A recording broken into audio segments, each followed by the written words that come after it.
John Van Wart, and this is a 1913 Model T Ford, made before they did the assembly line. That's why it's painted blue.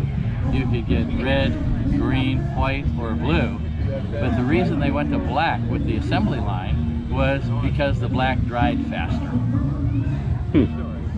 And so I could demonstrate starting the car for you. Sure, that'd be great. The way you start one of these is you have to retard the spark, or it could kick back and break your arm.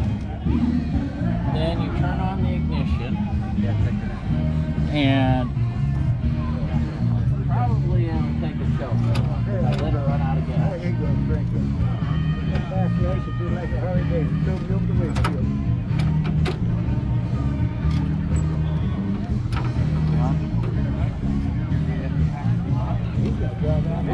Almost went.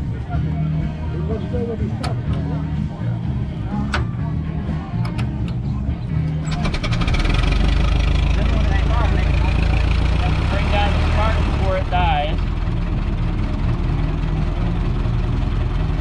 and then you're ready to go. Wow, very cool.